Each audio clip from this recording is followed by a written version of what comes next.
Paano nga ba magpabunga ng niyog? Ayan, yan ang ating aalamin sa video na ito. Ayan, may bunga na yan. Medyo matagal-tagal ng ano, pero mababa siya. Abot na abot ang bunga.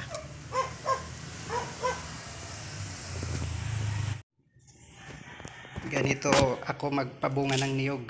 Ayan, tubig, lalagyan natin ng asin.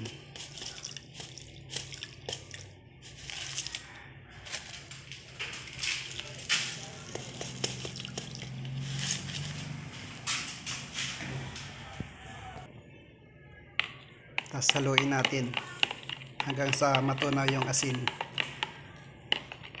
At ito ang ipapangdilig natin doon sa niyog.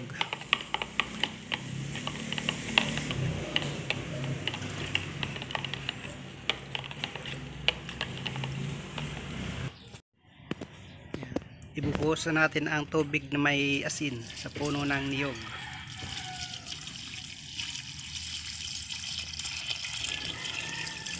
Yan. At ito i-harvest na rin natin itong mga niyog na ito.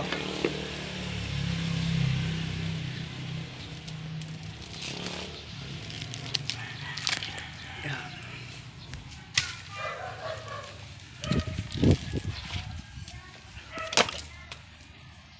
Ganyan lang po kasimple ang pagpabunga ng niyog.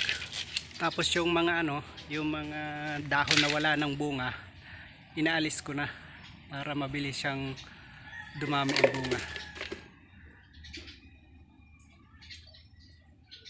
Ayan, maraming salamat po sa iyong panonood. Ayan, ito na po yung ating na-harvest na niyog. Yung nauna nating hinarvest ay pinapasibol ko na. Ayan, may sibol na siya. Coconut seedling, pwedeng pang tanim, pwedeng pang display. Pwede ito sa paso itanim.